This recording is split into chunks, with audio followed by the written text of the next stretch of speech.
Oh, here you go. Go. Good? That's a big fish.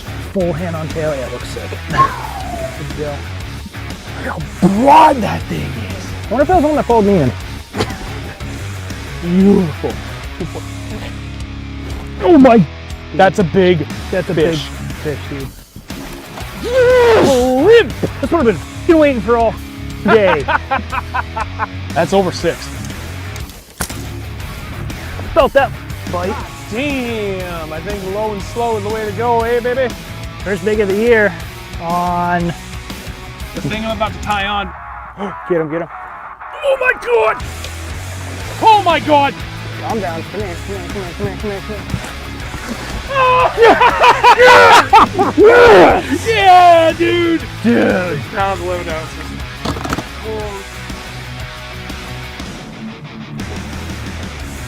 Oh my god, please get the net. Please, please, please, please get the net. I got you, buddy. Oh my god. I got you. That was the weirdest bite ever. Oop. That was a good one? Yep. Sure, feels like it. Sure is. I can't turn her head, bud.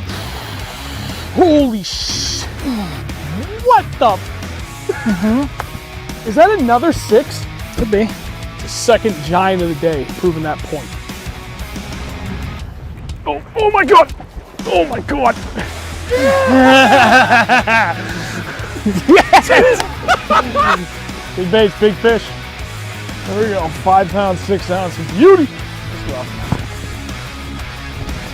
Got him. Get in here, you.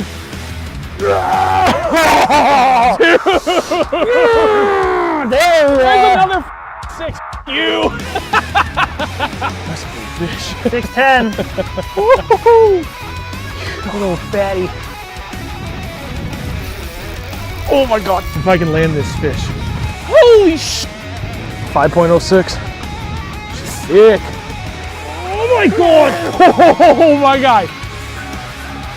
Holy sh! God. What a beast. Dude, that's it, that's it. I'm 4 pounds smaller. I need a picture. Sorry. Oh wow. That might be a 4. That might be a 4. Yeah, it's a 4. You gonna show that off too? 4 pounds, 12 ounces. Holy. Trailers, what's getting it done? Yeah? Yeah. Dude, that's unbelievable. That's a 4. He's still swimming. There we go.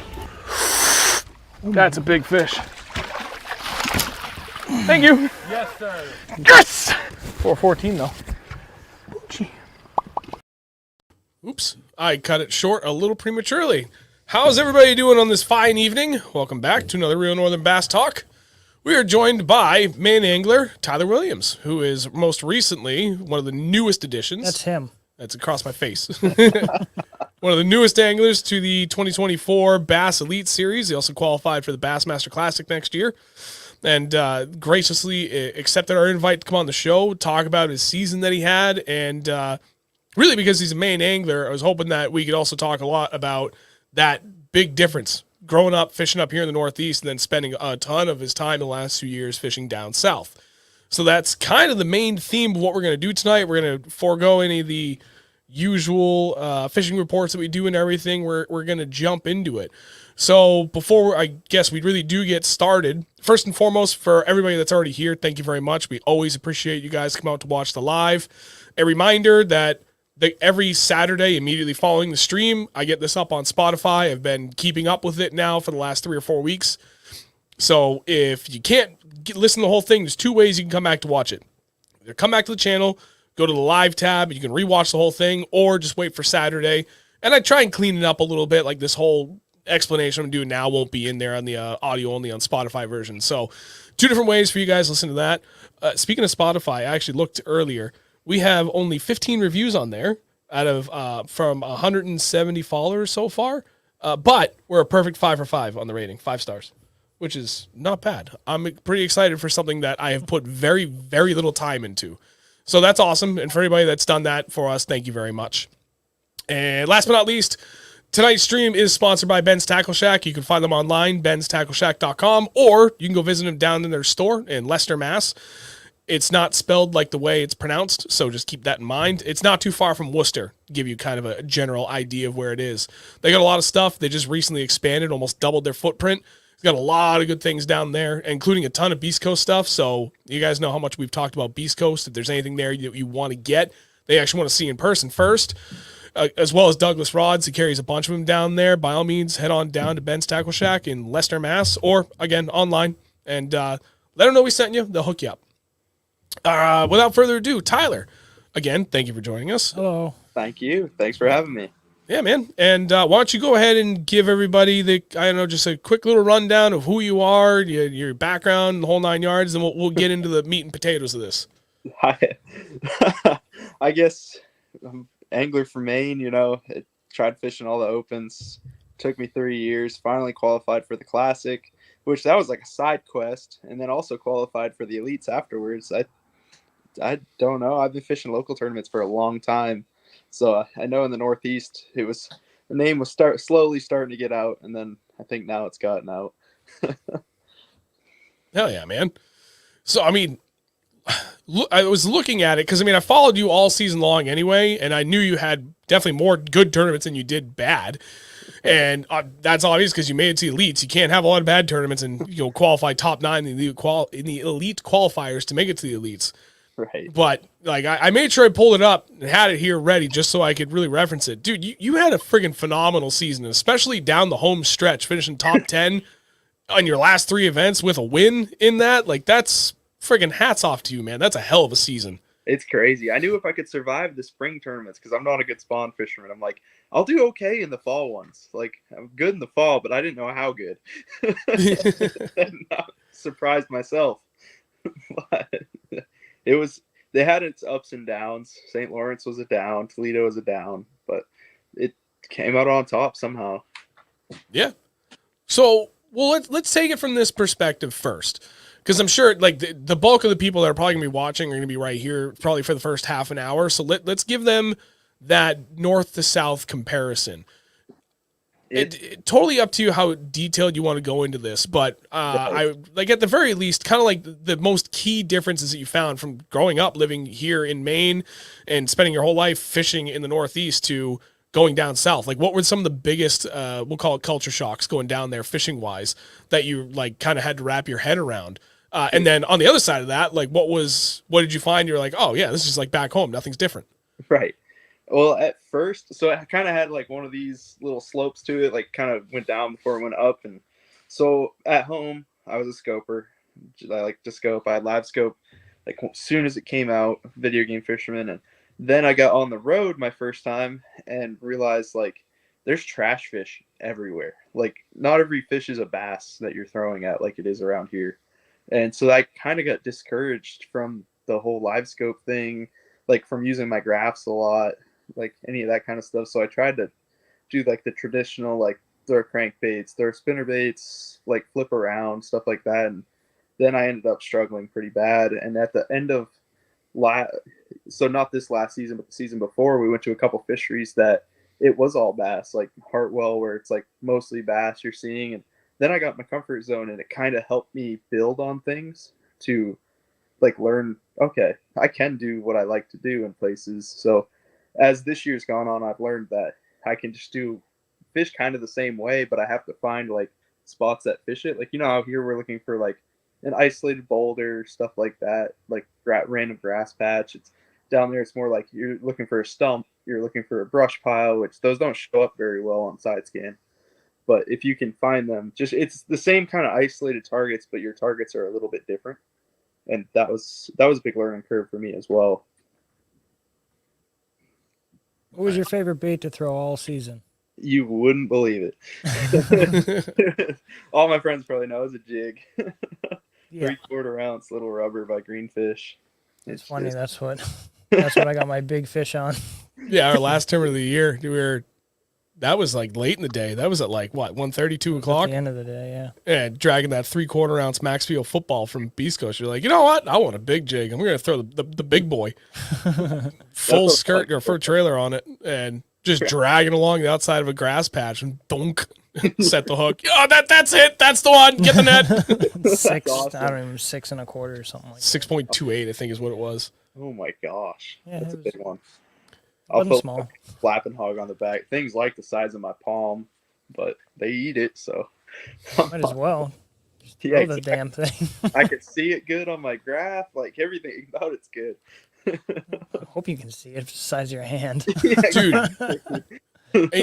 I don't fish a flapping hog on my jig that often. It's something I've played around with a little bit, but like nothing crazy. But Right. like, have you ever done it? Because I have. I used to. It's dude, I that's used to do it a lot. a meal. And we talk about that a lot on our end, where it's like, you know, we throw the open water sniper a lot from Beast Coast. We usually trim down our jig trailers, and then it's like some days you want to throw them a meal, and that's more often than not like a 3/4 ounce or a 1/2 ounce full skirt, 44 strand, and they'll full untrimmed trailer. That's like, okay, I'm gonna throw them a meal. Throw a flapping hog on there. Well, I know down south too. It's like you'll see, like you'll throw into a brush pile and it's lit up with fish, and like one of them's a bass. So you got to try to get them to like see it. they can, that disperses enough water, they'll see it. And, oh, that's a good point. I didn't really think about it from that perspective. like, yeah, it's hard to get like a bait. Like that's why like crankbaits are so big, because those trash fish will just like move out of the way, and then something flies by their face, and then they just react to it. That's kind of a similar bite, especially with a heavy jig. So, for those southern impoundments that you've been fishing a lot for, you know, especially for the opens or the elite qualifiers, it's weird. Like they're the opens, but then they also refer to them as the elite qualifiers. Right. What's the most prevalent bait fish that you kind of work your way around, or at least, you know, kind of fish for matching the hatch? Is it mostly shad down there, or? It's mostly threadfin, gizzards too, but sometimes it's bluegill. I don't know. It depends on the place, and kind of like it depends on the depths you're fishing. There's a lot of different, like, honestly, some of my best research have been like following the bait fish migration, so I know what's going to be around where I'm trying to fish. Yep. Because like I'm going to fish my depth range, and like if you see me in less than 8 foot of water, I'm not having a good day. I'm one of those kind of guys, so I'll figure everything out I have to offshore to try to stay out there. But it works sometimes, and then other times it doesn't. Yep. See, I'm happy. Sorry, go ahead. Oh, I just said it's my confidence out there. Seriously, I mean, we've grown to fish deep, and I don't feel comfortable fishing up shallow anymore. No, like, at all. it's one of those, like, now when we go up on the bank, it's got to be. I'm throwing a glide if I'm up there. That's it. Right. Or I'm you know, basically trying to punch, not really punching, but you know, I'm throwing a big old meaty Texas rig, right, that's rigged up super weedless, and like I'm fishing fast and I'm picking it apart, and that's like, you know, those rare days where they're up there in a foot of water, and you can fish as fast as you want, just, you know, dunk, and then, like, you know, every 3 holes you hit, just as soon as it hits the water, boom, set the hook, and it's like, okay, and it's a ton of 2s and 3s, but still some of the most fun that you can have when they're just hammering it. You catch 40 fish up there fishing like a madman, but. Right. Yeah, to your point, we've gotten a lot more comfortable fishing offshore, and gee, our quality has gone way up too the further off the bank we get. Right. It's been that way in Maine until this year, and now suddenly all the grass fishermen are catching them. I guess the fish got smart offshore, but I'm so sick of it. I'll like work my butt off and catch like 19 pounds offshore, like a decent bag, and then catch like 21 up in the grass just winding a chatterbait, and I'm like, oh. You know what's funny about that? When we went up to Champlain, we borrowed DJ's boat. What was that, 2 weeks ago? Yeah. We went up there, and like in the morning, we tried just fishing up in the gut. We'd go shallow for largemouth to see if they were up there. It wasn't happening. Yep. And the plan was, hope that would work. Regardless of what happened, we are going to spend the rest of the day fishing deep for smallies. So we went out there and we did that, and it was a grind, but we still had, what did we figure, like 18 pounds on our best 5? Yeah. Not a great day, and especially not great for Champlain standards, but not bad. Right. Like, still a fun day. And then the next day, one of our subscribers reached out. They're like, did you try doing I won't say exactly what, but it was shallow in vegetation. I'm like, no, we didn't even think about trying it. We really just wanted to fish small. He's like, yeah, you missed out, man. We're up shallow in the veggies. I was like, God damn it. Always goes like that, it seems like. No, I got to be careful a little bit with some of the northern, like Champlain and Thousand Islands, because they got the no info rules. So we'll be easy about that. Oh, my bad. Forgot about those rules. I mean, as long as I'm not asking for it, it's all right. I just have to like say it. Okay, so Look how win a sock. We weren't at Champlain. okay, so we can't talk about Champlain again tonight and the St. Lawrence River. Although we know almost nothing about the St. Lawrence anyway, so that's okay. Fine. That's fine. I don't want to get reported. No, although here's the thing. Like in this instance where we talked about it, we had no freaking clue about that. No, it would be fine. Then it's fine. Trouble. It's just if I was like, hey, where are you getting? I'm not like, Right. And you know what? I wonder if you didn't say something and we had no idea, like we literally just didn't right now, we just kept talking about it. Could they hold that against you? Like, you let those guys talk about Champlain for an hour. I don't know. I ain't gonna find out. Devil's in the details. Yeah. Smart. Oh God. It kind of like I have friends that are locals at places that I'm just like friends with. I don't even want info about the lakes or anything, and we'll start talking, and I'm like, stop. Yeah. You can't say that. What is that cutoff? What is that period? Like the moment they release the schedule, is that the beginning of the no rules or the no info? Yeah. So as soon as we all qualified, usually it's the schedule if you're an elite like prior, but as soon as we qualified, it was no info. And then like same with the classic too. Soon as I was handed the check for the classic, he was like, no info. I was like, wow. Yeah. That was quick. So I remember Gerald Swindle talking about that. And it was kind of like this just off the cuff interview. And it was probably 3 or 4 years ago now. And he was talking about how that was a relatively recent rule change from Bass where they really extended that no info time frame.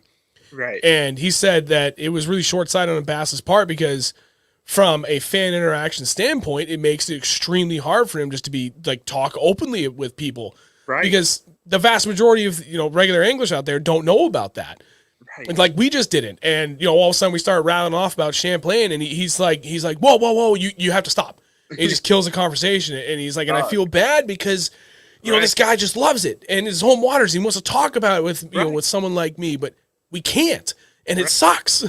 It's tough too. Like I'll have locals at gas stations and stuff come up to me and they just want to talk fishing and they live at the lake. And it's like, it's got to be very careful. Yeah. But I wonder if you could just like jump right out in front and be like, hey man, really happy to talk to you. I just got to tell you right now, you can't talk about this lake. Talk about anything else you want. But then sometimes it's like they won't stop. Then I just gotta I got 49 gallons of fuel to pump. It's not Sorry, I gotta go. I gotta sit in my truck while I'm pumping gas. Right. No, it is hard to have those interactions because of that. I don't know. It is what it is, but Yeah. it's still learning the whole thing too. So Yeah. There's a lot more. Screw it, man. Elaborate on that. Like, how much different is your prep looking right now going into the elites next year versus everything you had done to fish the opens the last 2 years? Like, is it drastically different or is it just like, kind of different? for me, it's just kind of different. For like, I didn't have a ton of help or anything, so I was just going pre-practicing just like I'll do now, and I feel like I can like outwork people just by having the amount of time and being able to go to some of these places and learn them. But it's before it was like there was waypoints being exchanged and the whole works, because like you could get all the info you wanted before official practice, which then official practice you couldn't get any. So it's interesting. I kind of like it because at least it's like a structured thing where it's like right across the board. Yeah, there's no gray area on it. That's very well defined. Right. Like you can probably find gray areas, but I'm not going to push it. I'll just go do the work. Yeah, do your own thing. Exactly. I mean, keep your nose clean. I fish like anyone else anyways. I have to go do my own thing. Right. I figured Ain't that the truth? Well, let's talk a little bit more about what you did this year. Let's talk about the highlight of the season where you won at Watts Bar. Yep. I'm trying to think of how I want to phrase this. What was the highlight of that? Like, out of everything that happened Besides that the went win. so well, aside from the win, like, was it just a damn good 3 days of fishing, or did you find something magical about it? And I meant to reiterate this before we actually started the stream. I say it to everybody that comes on, especially tournament guys. Do not give up your juice. I will never ask for it, and I don't want you to divulge anything that you worked hard to get, because even we share like 90 to 95% of what we know, but even we keep some stuff. So right. if there's something you do not want to share because you worked hard for it, do not say it. No worries. With that in mind, if they're from the Watts Bar tournament, like, again, was it just like 3 days of like everything just clicked, or was there something magical you found about that you were able to like take advantage of? It was wild. So I pre-practiced the lake and realized how much it actually fit what I like to do, and that people weren't going to look for what I like to do. So I was able to do that in practice, find a few more spots. Kind of when I realized the fish were still holding on those things, I was like, okay, like this could get crazy. Like I felt like I had a chance to win going into it. But then day one rolled around, I get 1 3-pounder, and then at 9 o'clock I had a battery go out and my trolling motor was done. So I just had to like idle up to spots and use my trolling motor as a turret with my hand to try to catch 15 pounds and like drift over stuff. And it was pretty windy out. So that was like crazy day. And then day 2 rolled around, and that was a really good day. Like I had my trolling motor working, everything was great. Fished my spots, but I got 14, and I was like, I kept catching 2 1/4, 2 1/4, like 2.4, something like that. And I'm like, how many of these am I gonna have to burn up? Which those were like gold on that lake, anyways, to like catch a 4-pounder. So I ended up weighing in early because I was pretty much out of spots, and there was a lot of spots I didn't want to hit just because I knew I need them that last day. Which the last day, the clouds and current, like there was no current, there was clouds, so the fish were all like suspended and being weird. So it kind of turned into like a survive day instead of like I thought I could go out that second day if conditions were right, catch 20 pounds and just like shut the door on it, no problem. But then it turned into a survive day, and I was like, oh boy. But then I was also glad that I saved a few things because it saved me again. So I never really got to show like the true potential of what I was on. But maybe I'll get to again at some point. Yeah. That's awesome. No, it was fun. Of the whole season, what was your favorite day? Or like what was your favorite tournament other than besides the win on Watts Bar, but like it was probably day 2 at Eufaula, Alabama. It was just I didn't do like I had a 25th place finish, but the first day I caught 15 3/4 and I actually thought I was safe just looking at like historically at the weights and stuff. And then I was in like 16th place. Or like, not 16th, 60th. And I was like, uh-oh, I need to catch them now. And then the next day I only caught like 17 something, but just being able to like be on fish and sting them and grind an area, I just enjoyed it. I didn't burn a lot of gas. I just stayed there and flipped my jig around and caught them. And everybody else was fishing ledges. I'm like, I guess I'll just keep doing this. But it worked out. It was fun. I think the most important ones were actually my worst finishes too. Like that like 96. Oh, he dropped out again. Uno momento, por favore. This happened earlier. He'll be back. I really should have that queued up. Sorry, I got a phone call midway through. Oh, you're good. Where was I? Oh, so the worst events were like probably some of my most important fish catches. Like Toledo, I caught a 2-pounder the second day. I only had 3 fish, but that 2-pounder moved me a lot of spots. And just looking at those events throughout the season, like Bugs Island, I was in 130th after like the first day and moved up to 75th, which that was huge too. Jeez. Just those bad ones were almost more important than the good ones. Just getting every ounce I could for points. The St. Lawrence, I was gonna go back tail tucked, and I'm like, let me roll into a spot, and I caught like a couple 2-pounders and stuff, but those also went a really long ways too. And where I only had 13 pounds that second day. No. Yeah. I mean, that's the one that Jody won, right? Yeah. Yeah, I think so, yeah. I was happy for him. Yeah. He kicked the crap out of us at our final tournament of the year too. Jody's good. Dude, he's good. I mean, they kicked the crap out of us last year. It was him and Alec Morrison. And Alec, dude, the two of them this year have been having a hell of a year. And we were talking earlier this year, and we're like, "You guys gonna do the Berkshire Bass thing again?" They're like, he was like, "Yeah, me and Alec again." We're all joking around, like, "Okay, we're fighting for second." Yeah. And then we get to the tournament, he's fishing alone. We're like, "All right, maybe there's a chance. Well, day one, we're in second behind him by like a pound and change. Oh no. But I felt good. We were in my dad's boat. I had literally nothing. We had one graph with one transducer with only 2D sonar, no map, no waypoints, no water temp. Nothing. We were literally looking at a phone with Navionics on it just to like be like, okay, well, we kind of know this lake, but not really good, but we should Right. go try this point. All right, cool. We made it work. So like, and this was a lake that we typically don't do that. Like we do okay on. It was literally the 6th time we were fished at 20 pounds. We're like, all right, right behind Jody. Now we're going to a pond that we know really well. Yeah. I like her chances. So I don't know, it was like 1:30. We had a little over 20 pounds, and he had caught that 6.26 or whatever, ended up being 6.28 at the end of the day. We're like, maybe. And the guy in 3rd place after day one was only like quarter of a pound behind us or something. When we see Jody just like running around and idling, we're like, he's probably on something. Well, he came by us, and we're all friendly, and we're like, hey, man. He's like, God, trolling motor batteries died. I'm just trying to charge them. We're like, oh, damn, you're on them? He's like, having a pretty good day. How about you guys? We're like, pretty good. And neither one of us really wanted to say it. He's like, what do you got? And we're like, he's like, well, about 20. And he's like, nice. And he's like, what do you got? He's like, 29. I'm like, all right, we're just going to go home. We were just like, wait, what? And he's That's like, too well, much. It- like it was 28 21. something, 29. What the hell is wrong with you? I love being the guy saying I have 29. I don't like being the guy 20. Yeah. What the hell? I thought we really thought we had a chance. We're like, dude, back-to-back days, 20 pounds. Like that's pretty good anywhere you go. Like we got maybe. It depends. Wonder how Jody did. Then we see him, he's just like, 29. We literally had a boat that had nothing, no spot lock, no nothing. The live wells could barely fill. We had to fill them with the weigh-in bag. Like Forget about that. it, it was a struggle just to stand on the boat and try to fish. So Oh, wow. Sorry. That's crazy. yeah, when Jody says he has a good day, Yeah, when Jody says he has a good day. I don't like fishing against Jody. Jody hurts my feelings. Jody hurts everybody's feelings. And you know what, though? It's like, it's awesome, too, because he's like the nicest freaking guy in the world. I know. And he's just so, like, plumb happy. Like, hey, man, how'd you guys do? Great, 20 pounds. He's like, that's awesome, man. I had 29. It's like, what the fuck, Jody? It's crazy. Go fish the elites or something. Christ. Come on.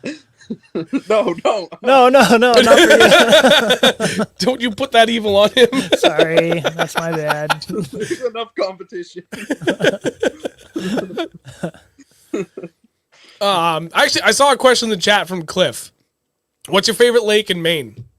Ooh, You live in like one of the best spots in Maine. Yeah, it's China. China. I love China. I told you we were. That was on our list to go to this year. I know. Little Sebago, China, and Copasaconti. Can still And then go I there. blew my motor. Oh, We Yeah, can still China. go there next weekend. How much longer will China be good for? Does it stop? how it's fishing right now. It's got some giant bass in it though. Water temps are like averaging like 55 right now, so I'm guessing might have dropped down like 52. Sorry, that wasn't me hitting the table with the chair. Yeah, no, like it's prime water, like to the point where I'm like I caught a fish on top water the other day. I was like, Wow. oh, Oh, that's neat. yeah. Trying to get good at tricks while the water's still warm that I can with me. But no, it's So what- China. Sorry, go ahead. So what are you looking forward the most? I mean, obviously you're fishing in the elites, but what are you looking forward to the most for this next season? Really no co-anglers. Not gonna lie. Yeah. But no, I'm just excited. Little like smaller. The field's stacked still because it is the elites, but just Oh yeah. less boats out there taking places and stuff. It'll be nice. It's gonna be cool fishing alone too. Like Yeah, you said, no co's. my marshals are always super nice too. It's usually just if there's a co-angler in it for points, it's kind of tricky. Right. We end up fishing against each other a lot. Yeah, like you gotta get your 5 and he's gotta get his 3, and it's like, okay, you can wait until I get my 5. Right. I will point this thing wherever you need to catch a fish, but greedy. Me first. Exactly. I have a lot to lose here. Right. So you're gonna be doing a lot of fishing for the rest of the year up here? I'm gonna attempt to. I'm going up to northern Maine with John B, the YouTube, Oh yeah. for a Yep. fishing trip this weekend. You going So- up for muskie? Yeah, Yeah. I want to catch a muskie. I haven't caught a muskie yet. No, me neither. It's on We the tried up on the St. Lawrence, but could not get one. I caught a huge pike, and I was so happy because I thought it was a muskie. Oh man, It was just a big old pike. we got And that bowfin too. Yeah, he's going muskie. Or are you actually going for muskie, or are you just I've going but I'm gonna if I see a muskie, I'm gonna throw at it. right? You're going up there with John B. Oh, Northern dude, that's Maine. awesome. You know, it's funny. We have a friend of ours lives in town, same town as us. Good dude. Met him from this, like through Facebook and everything. Yep. Didn't realize he lives like a friggin' mile and a half away. And last year he was really trying to convince me to go up there. I don't know what camp or business it is, but somewhere in northern Maine, there's a camp that offers guide service to go specifically for muskie. And I'm like, ooh, that could be a lot of fun. I think so. I'm curious to see how much smarter than pike they are, because pike are a nuisance. Yeah, pike are dumb, and muskie are not dumb. Like I want to put her in front of one and be like, "What's he gonna do? Is he gonna eat? I'm gonna Did he throw already eat? like a 110 out of my most expensive jerk bait and be like, let's Yeah, that it was your most expensive jerk.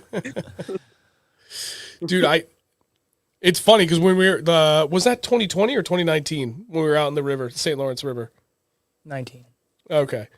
And this is no information in the sense that anything to worry about. We were on this one spot and it was deep and felt like I just felt a tick, drop shot like 70 feet and just tick and then just gone.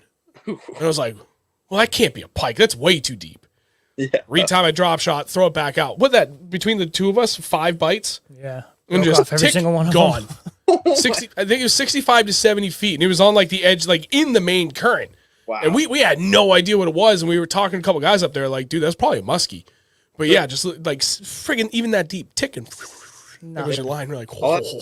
Like I'll be fishing a jerk bait, go to just twitch it, and it's just like nothing. And I'm like, I didn't even get a chance. Yep. What did he say? Fly fishing? Like I didn't get anything. It's like the last couple times hooking into pike on Champlain, off a rock, and you're stuck, you feel, and you feel a little thunk, and you're like, huh. And then just, like, literally nothing. It feels like you went from rock to rock, and then just your line's all of a sudden flying through the air, like, huh. Yeah, it's just gone. There's a pike. Son of a bitch. I want to go muskie fishing so bad. I think that would be a great time. Are the pike is there many pike in New Hampshire? No. There's like 3 ponds. Really? Like Well, there's, Maybe up north, but no, not even up north. So I know definitively there's Franklin Pierce, the one out in Skatutikee, Spofford, and then up in Littleton, the reservoir there, that crab hole with a whole bunch of rat smallies. More reservoir, thank you. that doesn't really count because that's part of the Connecticut River. That's true. oh, But I think that's it. There's like there's only there might be 2 or 3 more that like they're listed, that they're definitively in there with numbers. Right. But the state record has been broken twice in the last like 10 years, and it's in like that 47-inch range. So big pike here in the state. yeah, they grow quick. They're very aggressive, even in cold water. I've noticed. Oh yeah. Dude. Oh yeah. Well, and I was telling you earlier that blade bait bite, that was what, 37-degree water? Yeah. 38? Crazy. Yeah. Like I've seen you, like I'll be on Great Pond or something, and the smallmouth aren't cooperating. I'm like, let me go find a pike. I'll go look out.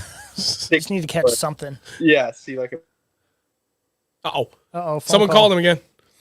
dude. I gotta Just his sponsors blowing him up. should have told more people that I was gonna be busy right now. Sorry. It's all good. I'll go find it like a dot and chase it. And they're so fast, even like 35-degree water, like almost frozen. Like holy. Dude. I'm pretty sure they spawn under the ice. I'm pretty sure. I think. Yeah, I know they get ready for it. Yeah. Yeah. Yeah. Or Yeah, it's like 'cause- early spring or something like that. Right. I think We'll early get- spring. Go ahead. I've had it before. So we have a marsh like in our backyard here, and I'd go ice fishing and try to catch them. You'd catch like the pre-spawners, but you'd look up in the super shallow creeks and just see them like waking their way up through it, and there'd still be ice. Like soon as the creeks were open, but the ice was still on the lake. Mm. It was really crazy. Like I had times before where my ice fishing line would be going up the stream in open water while What? I was trying to pull it in. Yeah. Oh my God. That's awesome. let's be like the orange line and be like, oh, What are you doing, Line? What are you going up there for? yeah, really sketcy ice, but We're going. We're following it. Yeah. There's only been a couple of times we've seen them, like, because I don't put my boat away in the winter because where I live in Milford, New Hampshire. So for me to like Champlain, we'll say Mallett's Bay is like 3 hours. And yeah, same deal if we go down to Ticonderoga because that's more like back roads versus if I go to Mallett's, it's 89 pretty much the whole way. Yep. But then if I want to go to Cape Cod, it's like 2 hours and 10 minutes to the channel, But to the canal. but you're driving through Massachusetts. But you're driving through Mass. But anyway, so we can fish Yeah, all winter right. because all those ponds stay open all winter. And there's a couple we've been to down there in like February. And we fished and like, okay, we can't find anything deep. This is before I even had live scope until this past winter. Right. And we're like, well, you know what? Now it's like beginning of March. It's starting to warm up a little bit. Let's go check that back shallow cove. And all of a sudden you see two giant pikes swimming like, side by side. It's Yeah. like, what the hell? That's weird. And then come to find out, he told me, he was like, yeah, dude, they get ready to spawn. They do that. They pair up and they just kind of like. Yeah. It is crazy. If you can hit it right, it's like for ice fishing here, it's amazing. We tried ice fishing for him once. I went out to the Connecticut River. We went to some little oxbow, and we got a few little ones, but we ended up just pan fishing for like pound to pound and a half perch, and then we had a huge fish fry on the ice. So, Oh, I see. so we couldn't get the pike to bite that day. Was that with DJ? Yeah. I know, yeah. And Grub and Kristen and her dad. Mhm. Yeah. It was I missed out on that day. I forget why. It was a fun day. I think I was sick as hell. Ice now. fishing, it always What? bugs me because like I know there's a fish like 50 foot away from my hole that I could cast to. I can't Right? cast them. Dude, thank you. Every hole is a cast. Right, That's I kind of want to stop ice fishing. that's why I can't get into it. Like I enjoy doing it here and there. My kids love it. My kids are 11 and 6 years old now. And they love it. So getting them out there for that, it's fun. We just go for panfish. But for me, I personally, I want to try going for trout with him, just to try it up differently. But for bass, it's like, dude, it's not the same. I can't move around and just chase. If I want to move, okay, hang on, give me 20 minutes to gather all my crap and go drill another hole and hope for the best. This ain't gonna work. 20 minutes, go drill another hole. Nope. What I'll do is like I'll go out in the fall just before like Great Pond ice is up, and I'll find like the mega school because like these smallmouth will sometimes get groups in like 1,000 fish just in one area, and I'll put a waypoint, keep that on my like Fish Smart app, and then go out with my phone over there and find the waypoint, just drill a hole right there. How often does that work? It usually works pretty good until they move. They'll go like 6 foot to the side, and then you got to drill another hole. Oh God. Spots busted. Move along, boys. You're gonna rig up your forward-facing sonar so you have it ready for ice too. One of our close friends lives here in town too. He's got a skeeter, he's got a little tin boat, and he's big into ice fishing. Yep. And he's got it set up so he just takes his live scope and he can move it from his bass boat to his tin boat to the ice. Nice. Yep, and he'll take that out there ice fishing all winter too. And it that would be kind of fun to be able to do that. Right. It would be kind of cool because you could drill a hole and put it in like forward and be like, okay, where's my next hole got to be? Yeah, Dude. right? So Oh, he's 40 feet out. Okay, we gotta go 40 feet that way. Yep. Yeah, exactly. Well, it's funny because where he works now, Bass Fishing Electronics. So, several years ago, when Active Target, finally like released, because Lawrence kind of had issues like finally getting that out to market. Right. And Steve had texted me. He's like, "Hey man, can you make a video for me? I filmed some stuff. I just need you to edit." I was like, "Yep." And he was literally doing that, where they drill a hole, they set up the forward, Active Target under the ice. Yep. And he went like 80 feet out and drilled a hole, and you can see where he punched through. And then they ended up catching a fish from that other hole, and it ended up being like a big largemouth. I was like, damn, that was cool. That is cool. Yeah, I want to. So they have, I think it's Lawrence. Maybe it's Gar. No, it's Lawrence has actually like an Active Target, like ice bundle now, and it's like Yes. it's I see. pretty sweet. We got a bunch of them in. I kind of want to get one. You should do it. I know, It would I make mean, it fun. right? Going for Lakers with that would be so much fun. That would be fun. It'd be a blast. I can see that being really fun. Get on a mud flat, just start looking. Yep.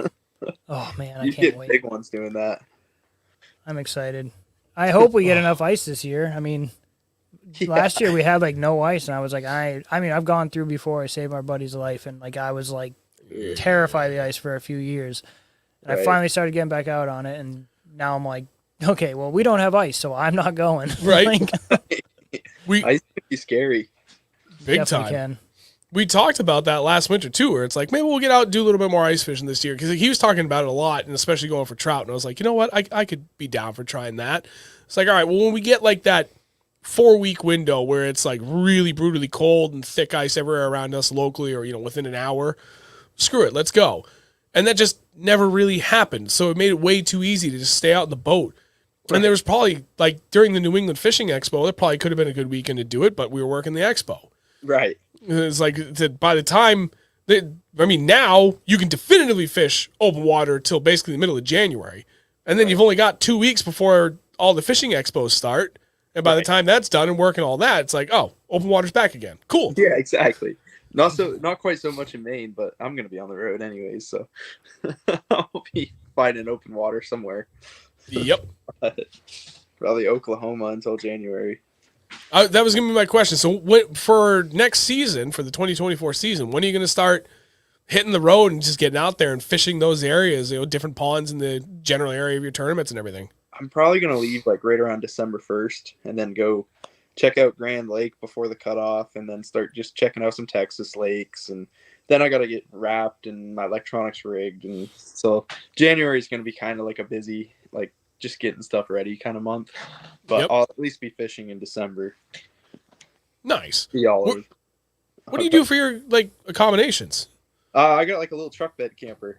It's a nice. little Palomino. So that's mint. It works. I mean, I'm single and doing it all on my own, so it works great for me. It's got a queen size bed in it and a big enough bathroom. So I like pretty it. Sick. Yeah. Damn. I mean, I'm on the water all the time too. I need one of those. Mostly sleeping. And the campgrounds are usually so cheap, and you always got power. You always got parking. I like it. Yeah, I say that sounds actually really easy to a degree. Phone call. Whoever keeps calling you, tell them to stop it. Me too. Sorry about that. Mom, stop. Yeah, I actually have to.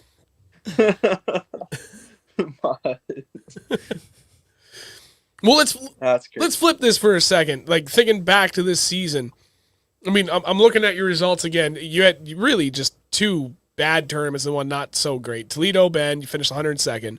Bugs Island, 75th. St. Lawrence River, 96th. And like one of the things that we've always been very, very transparent with since day one, especially me before Andrew really came on, was it's not all sunshine and rainbows when you're out there. Like we have a lot of really good days, but dude, there's some days where it sucks. Oh, dude, but that's usually when you learn some of the best, hardest lessons too. Right, absolutely.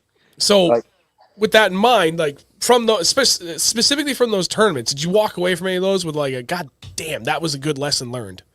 Yeah, I don't even like Toledo. I definitely did, but I don't even know if I should talk about it because I'm probably gonna do it again when I go back there. Then don't talk about it. So, but like, there's always something that I'm like, oh, that's what the missing piece was. Sorry, you were too famous tonight. Well, if it was, I just sent it to. Oh no! But, relentless. Can I? Am I able to click off this for a second and just tell them to stop? Yeah, actually, I think so. All right, I'll be right back. Send it. We can talk to everybody while you're gone for a minute. So let me do that till he's back. So for anybody that's still here, obviously, thank you very much. And clearly this man is very busy, so he's going to handle all the phone calls that are coming in. Oh, dude, I'm still like... Someone get Tyler a phone stand. Oh, here he's back. All right, there you are. For now, we'll see how long. Yeah. I'm doing my best. All right, so but Toledo, you learned something, but you're not going to talk about it because you're going to save that. Right. It's a lot of it helped too because I stayed after the tournaments and would like figure out where I went wrong. Yep. I'd like stay there until I figured the lake out and be like, oh, I was dumb. Stuff like that. Trying to get a better understanding because I knew it would help me in the long run. Absolutely. But it's like Bugs Island wasn't bad, but there's definitely some things that like I could probably do different, go shallow when like that was one like I probably should have not been so hard-headed and mixed it up, but Yep. I thought I was doing the right thing. I was catching fish, but they just weren't the right size. And it wasn't like I was catching them like every cast. It was like, oh, like one every hour, so it was enough that I'm like I can get a big one. Like at some point a big one's going to bite, and it just never happened. Yep. But I don't know. Those are hard lessons in some of those. I bet. Well, how about what went wrong in the St. Lawrence that you walked away from? You're like, okay, yep, nope, should have been doing that. Probably location. Trying to fish it safe instead of like I probably should have just sent it, made the long run and done it that way. Where did it launch out of this year? I forgot. It was out of Waddington. Oh, yeah. What is that, like an hour and a half to 2 hour run out to the mouth of the river? Yeah, it's not much fishing and it's a lot of fuel. Yep. Trying not to speed in zones that are like 30 mile an hour or whatever they do. We just Fun talked about fact, that last week. I have a speeding ticket in my bass boat on the St. Lawrence River. 51 and a 30. Ow. 2019, the first time we went during that, like we were there literally a week after it had the river had hit the highest water level in recorded history. And the first time there, I looked, the only thing I could find about speed limits was something about like, 5 knots or something. I was like, oh, that's for the container ships. Don't worry about that. It's fine. No, Right. we were launching at a keyway, and so right in the American Narrows. And, there's I forget what highway that is, the big bridge that goes over. Caught some fish, took a pictures, dropped them at the end of the day. We're like, all right, let's go. There was a guy in front of me, and he was kind of farting around, like going really slow. I'm like, F this. Stomped on it, like, going around him. And I look ahead, there's a big center console boat, and all of a sudden just twists this way and just lights everywhere. I'm That's like, oh, not good. that's for Son me. of a bitch. And you can't just like dip into Canada. No. No, actually, yeah. So if it's ever COVID again, don't do what we did. Oh, And we went and fished. We didn't know it was Canada.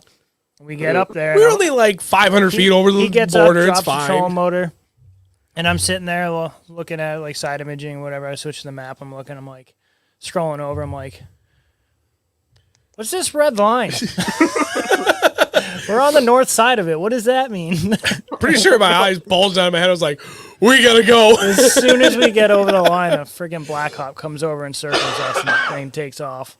Oh my gosh. Yeah. They were not screwing around with that in No, 2020 when they shut it down for COVID. They, Right. They don't play anyways, and then you add that in and it's bad. Right. Yep. That's And Dunn did make a mistake. So don't break the rules on your next tournaments. Well, there's so many too, between like all the safety equipment you have to have, like with the little paddle and the rope and all that. Oh yeah. It's a pain. Speaking of But which, I need to make sure I have that all on the nitro when I get that. Yep. probably should look at that. Not a bad They idea. won't check for all of it, but they'll check for the one thing that you don't have. It seems like Yeah, seriously. I don't know. How many hooks on your A-rig? Been asked that a couple of times. Yeah. It was funny. We were fishing up in Vermont, and I hooked a fish on the A rig. This is probably like the third or fourth one we hooked. I'm like, hell yeah, Adam. It felt way bigger. It ended up being like a 3.5. But still, like, Yeah. I was happy. Hell of a fight. Get into the boat, and as I'm looking down the whole time, and as I like stand up and swoop to boat flip it, there's Marine Patrol like 100 feet away coming right at me. And I'm like, Right at us. yeah, I know what he's for. So I GoPro's running to take the fish. Like, yep, cool. And then I pick it up. I look at him. I'm like, you need to see this, right? He's like, yep. Yeah. He comes over. I hold it right up to him. He's like, 1, 2 reel hooks. You're good, man. I was like, all right, thank you. Oh my god. We ended up catching like 3 or more fish in front of him. Oh my god. He was a good dude. He just wanted to make sure we didn't have 5 hooks on it. Oh, and that we weren't keeping any fish because we were up there in May. Oh, that's true. Right. Yep. Couple things. Whoa, sorry, a big bug just flew by my head. I was like, what the hell? Dude, I don't like bugs. You're not gonna like fishing down south then. No. Like those days when they're flying around your head, I got a whole like bug net that covers my whole upper body that I'll be wearing. Really? So they don't land on me. Yeah. 'cause Cannot black wait to flies see here. that. Dude, I that's- don't play. That's like when you go up to the St. Lawrence. Like the first time we were up there, not the river, just the land around there, the bugs. Yeah. Holy hell, dude! The first night we were there, and as soon as it got dark, it was like. It was almost like a freaking Black Hawk coming out. Just all this millions of bugs around you. You're like, what the hell? And then, yeah, you got those like house flies that like bite you and they hurt. Oh, dude. I hate those. Suck. The last day we were up there, our first year, and they were all over me. And I was in a miserable mood because we were doing dog crap fishing that whole week. We broke off or dropped every big fish we hooked. And then those damn flies kept landing on my legs. And dude, I was in a pissy mood. I stopped fishing for like an hour. I literally sat in the back of the boat with I had a long sleeve and I put my hood on and I had my legs that were all exposed. Like the last Put 'em inch in of the my water. shorts in the water. I'm just sitting there I'm like, this place sucks. I feel that. But it was a beautiful view. It was a beautiful view. Absolutely. No, I don't know. I haven't had super bad bugs other than like mayflies and things down south. It's been like black flies here are so much worse. Oh my God. They're horrible. Terrible. They get in your eyes and I hate that. Eyes in your ears, your teeth, your nose. I can deal with the nose. I can deal with the ears because it rarely happens. They always land in my eye. And it's infuriating. Dude, the last few times I actually mowed my lawns, my wife was a saint and did it a lot for me a lot this year, but she's never mowed before. Really? Yes. No, literally. Oh, that would explain it. Okay. You heard, Well, your tears and your just sweating my butt off. Out there mowing in the middle of July, and it got so bad. I was wearing my FXR gear, so long sleeve with the hood on, and I pulled it up and I cinched it down, and I was wearing safety goggles, and I had everything pulled around that, my safety goggles, holding it on. I'm like, yeah, I can't get my eyes now, you little bastards. just looks like a crazy dude out there mowing your lawn. Like Tourette's guy when he's like, Oh my God. Fuck black flies. Oh my God. That's how I feel. They stress me out. Well, at least you didn't eat one on Bassmaster Live your first time. oh man. I put my second fish in the live hole, and it's just. Oh no. I'm trying not to cry. It was great. I didn't see that one. It was the funny. Watts Bar one. Oh God, I gotta go didn't back and see watch that tonight then. It was, I'm gonna screenshot it and just send it to you. Be like, ha! I had a sore throat for half the day from that. Trying Make not a to reel of cough. it. Yeah. Oh, that wasn't fun. Because for some reason there was a bunch of these little moth type bugs. I swear they hatched in the bottom of my boat, and they were just flying everywhere. dude, that's insane. So you don't like bugs, huh? No. No. If you want to spin me out, start flying bugs around me. I know you don't like. You're not a spider guy. I don't mind little ones, big ones, if they're outside and they're close to me, or inside and they're close to me, or if they're just close to me. It's like, yee. I don't know about it. For me, it's what kind of spider? What part of the country am I in seeing a spider? Yeah, true. If it's the size of a cat, I don't know. I don't know if I'm gonna like it much. What are you in the Amazon? Who knows? Maybe Louisiana. I saw a video of somebody that had a black chicken and they put a spider costume around it. I just dropped my phone earlier today. Them cock spiders. Oh my God. Sorry, it just came out. It's all good. Oh my gosh. Oh. All right, back on track. Let's there's two other questions I wanted to ask, and I already forgot one of them, but the other one. For the tournament schedule next year, what are you looking forward to the most? That's not up north. Probably Smith Lake. Is that in Virginia? Smith Mountain Lake? It's Smith Lake in Alabama. Oh, Smith. I'm thinking, yeah, Smith Mountain. It's not a slugfest, and the weights are smaller, so I feel like I can catch my 14 pounds and do great. Yeah. I don't like when I have to go get 20. Yep. I like fishing for fish instead of fishing for big fish. Yeah, no, I hear that. I'm still not where I want to be for consistently catching at least, two big fish in a tournament. One, Right. getting a lot more consistent, but two, really the difference maker there, getting in the money. Right. Is a little harder to come by still. Yeah, it is. It's getting harder, too. Yeah, ain't that the damn truth? I don't know what happened. I'm having to get really crafty to catch them back home, and I'm still not winning. Happens. It's tricky. Did you have any questions for him? Because like there was one more that I had a minute ago, and it's gone, and it's really bothering me. I gotta think. I'm thinking. No. Oh, okay, I remembered. There's like a whole host of higher level tournaments that anybody can compete in, right? You know, like you've got the MLF Toyota Series. Yep. Now, starting next year, you're going to have the Bass Nation Regionals or the National Regionals, whatever they're calling them. Of course, there's still the Opens. And really, anybody can kind of go after any of those. So, with that in mind, going into the Opens, all the lessons you learned, what are some of the best lessons that you could share with others if somebody was like, screw it, I'm going to go out and try for the Opens. I'm going to fish all 9 Opens next year. Like, what is some of the best advice you can give out to them? Honestly, I'd have to say, like, don't listen to anyone, because, like, people will try to spin you out, and they'll be like, oh, they should be biting this, or I caught them on that, when it's like, if you're really good at something, like, you have your confidence state, no matter what it is, just go fish, find your own kind of spots, like, things like that, and it seems like that's the best way to get it to all come together. Now, given there's some fisheries where there's certain things you have to be doing, but for the most part, if it's some of those, like, just go fish kind of places, it's best to not listen to anyone. Just kind of go do your thing. Spot on with that. I absolutely agree with you on that. I mean, even at the local level, that's really, really good advice. There's a lot of people, I've learned that lesson the hard way. A lot of guys that seem like they want to be friendly, and they're not throwing you really good feedback. Right. Like, they'll catch one with something weird, but that's how they'll say they caught all their fish. Yep. Yeah. Taste that, and it's hard to catch other people's fish. Ain't that the truth? It I don't know. I did it to TJ. Oh my God, that was the funniest thing. Tell that story really quick, and then I'm going to flip the other half of that question to him.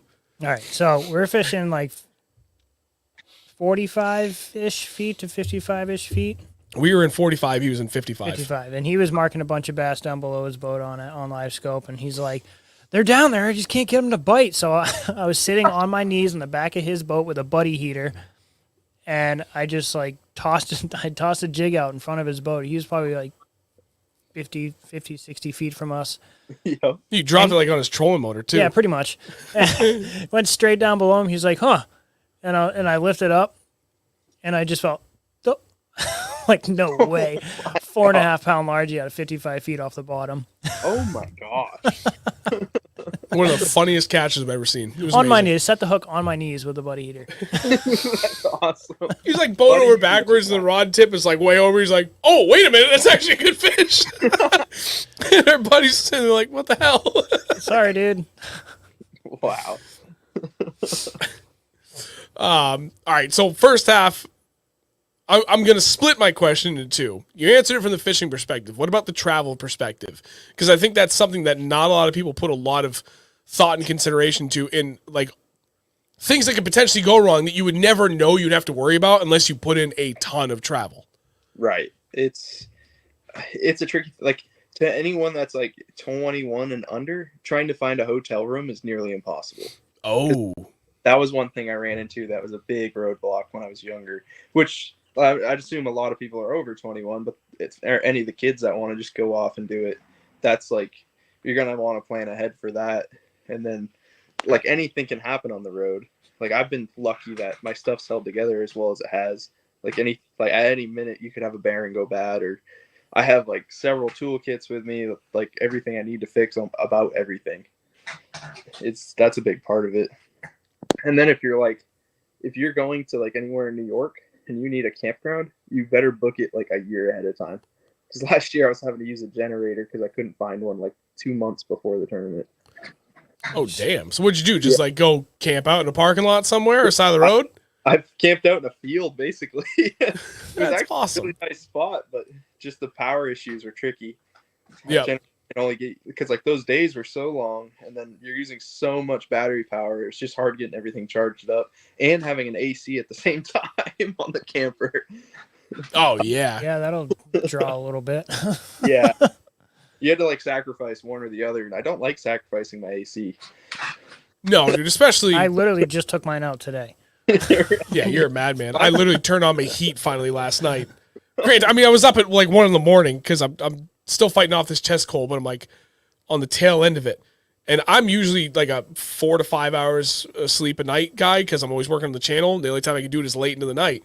Right. In the last week, I've been sleeping like 10 plus hours a night. Well, I finally turned the corner last night. I went to sleep like pretty close to 10, woke up at 1:30. It was a little cold to turn the heat on, but I was like, I'm awake, and I've been awake since 1:30 this morning. Oh my gosh. But it was cold, so I turned the heat on. You just take your AC out. I literally had it on last night. You're a champ. I didn't have mine on, but it's in just in case. You never know. No. I shouldn't have taken it out. Damn it. I won't turn the heat on at all in the winter. I love sleeping in the freezing cold. It got down to like 64 in my house yesterday. My wife's like in like my sweatpants, so like some heavy duty sweatpants and a hoodie, and she's like, "I'm freezing." And she's kind of like a blanket wrapped Turn around her. the I'm like, damn heat on, idiot. Sorry, Chrissy. "No, November 1st, no earlier." I can tell when it starts getting cool in our house, all our cats start to cling to everything that's a little bit warm. Yeah. It's like, oh, okay, we can turn the heat up now. Yeah, my roommate will turn the heat on, and I'll just open my window in the middle of the winter. I just want to half asleep using your big toe to open the window. It's like outside. Come on, get out there. You hope you didn't remember to like latch it down. Yeah, right. Son of a. Now I got to get up. Ruined everything. Yep. That's funny. Oh. All right, man. Well, I tell you what, we've been trying to keep these to about an hour, and I feel like we covered a lot. But before I cut you loose, is there anything else you wanted to discuss, or at least just take a minute to kind of share your social media, talk about your sponsor or anything before we cut you out of here? I mean, of course, I like appreciate all my sponsors. It's hard to shout them all out. Like I can shout out 44 Tackle, it's just that they're a big tackle shop out of Inverness, Florida. But I got so many like different ones coming in right now and stuff, and trying to figure everything out. So, but I appreciate everyone back home. They have been so supportive since I've gotten back. Everybody's shaking my hand and congratulating me. It's really nice. You've had like 100 people in here tonight congratulating you. Really? Yeah, it was busy awesome. tonight, which was awesome. There's a lot of people that were here to, dude. But I mean, you earned it. You know, it's a tight family. It's like those are my guys. Yep. Oh yeah. I don't know. They've all seen me come up since I was like 14 years old, 13 years old, and trying to like ask everyone questions about how to throw a spinnerbait and stuff like that. So it's kind of cool. It's really crazy. That's awesome, man. It's been fun. I hope I'm glad to close like one chapter with the opens and then open a new chapter. We'll see how long it is. Yep. Well, hopefully it's lengthy. I hope so. I'm gonna do my best. That's all I can ask for is control what I can control. Yeah, pretty much, man, and enjoy the ride for what it is, regardless, because you are in the absolute upper echelon of anglers in this world. Right. Well, I got thinking about that. I'm like, I'm not fishing for points. I'm fishing to win now. Like, yeah, seriously. It's really crazy. Come home with one of those blue trophies this year, man. I'm gonna try my best. That's it. Happens. You only need one, and it's going to be the best one of your life. Damn right. Absolutely. Hopefully it's the classic one. That would be cool. Dude, that would be... That'd be huge. There'd be like cars on fire back home. You're not even kidding. Like Great. Bill's Mafia, but times 10. Like Tennessee throwing the goalpost in the water. Jesus. I don't know. We'll see. Hell yeah, man. Well, tell you what, I appreciate you coming on, joining us tonight. Best of luck this season, and I don't know, maybe if you swing back home at some point this year, maybe we'll sneak up there and join you up in that area, because no joke, for the last like 4 or 5 years, we've been talking about going to the Belgrades to do fishing because we just know how good it is up there.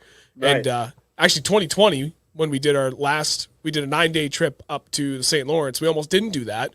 We were thinking about going to the Belgrades instead, spending like 9-10 days up there. Yeah.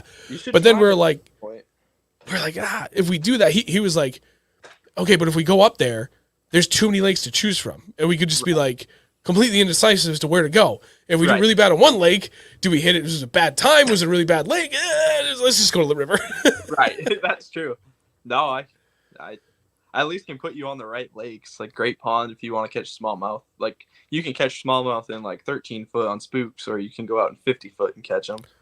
Then long ponds, like long pond's fun because they'll get out over like 60, 70, 80, and you can throw a spook over and get like 50 blow-ups at once, catch 2 at one time. It's pretty fun. They're not huge, don't get me wrong. But we got plenty of places like that around here where they're not huge. If I'm going up there, I want a chance at like body water. It's at least got 5+ pound largies and like 4.5+ pound. 8+ pound largies. I mean, I'm just saying for regular occurrences here. Like, trust me, I want an 8 largie and I want a 6 smallie. But come on, I'd have to say like Great Pond. There's not many largemouth at all, but there's probably quite a few 8-pounders kicking around. I've seen multiple caught, and caught multiple. Even my dad caught an 8.5 out of the back of the boat. Holy hell! Yeah, like a true 8.5. God, dude, that's all we wanted the last 2 years was to catch an 8 largie, either one of us. Still time. They're crazy. It doesn't even seem real because they're not that long. So it's just like all back and meat and everything. Little baby blimp. Yeah. Fat. Just big, like eyes bulging out of their heads. It's pretty cool.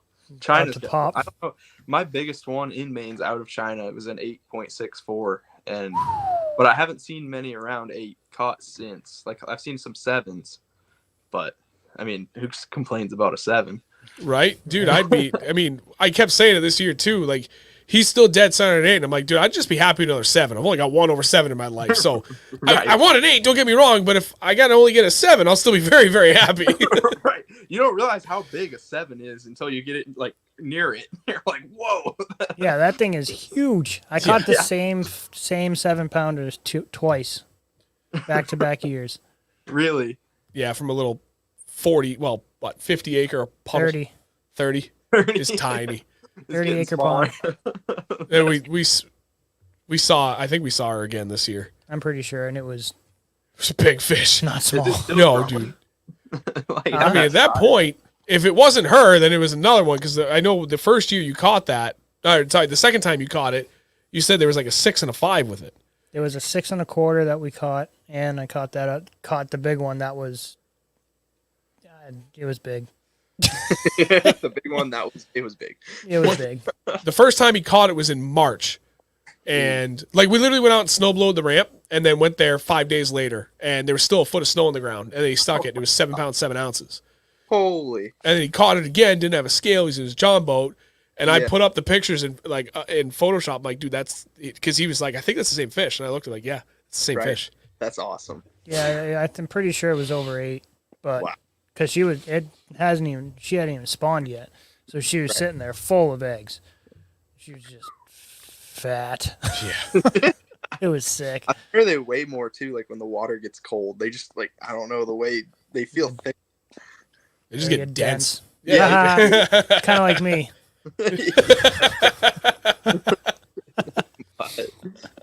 Oh. But all right, man. We'll cut you loose again. Thank you very much for joining us tonight. We greatly appreciate it. And for everybody else that was here, thank you very much. As always, if you didn't do it before you go, please drop a like on the stream. If you didn't catch all this, you can watch on the YouTube channel anytime. Otherwise, it'll be up on Spotify this Saturday. And Andrew, do your thing. Thanks, Caleb, for coming on again, and congratulations. Caleb. Oh my God, Caleb. Dude. Sorry. We were talking about Caleb the other day. I was talking about Caleb earlier today, too. My bad. Yeah, because Caleb just won his tournament. Tyler. Oh, man.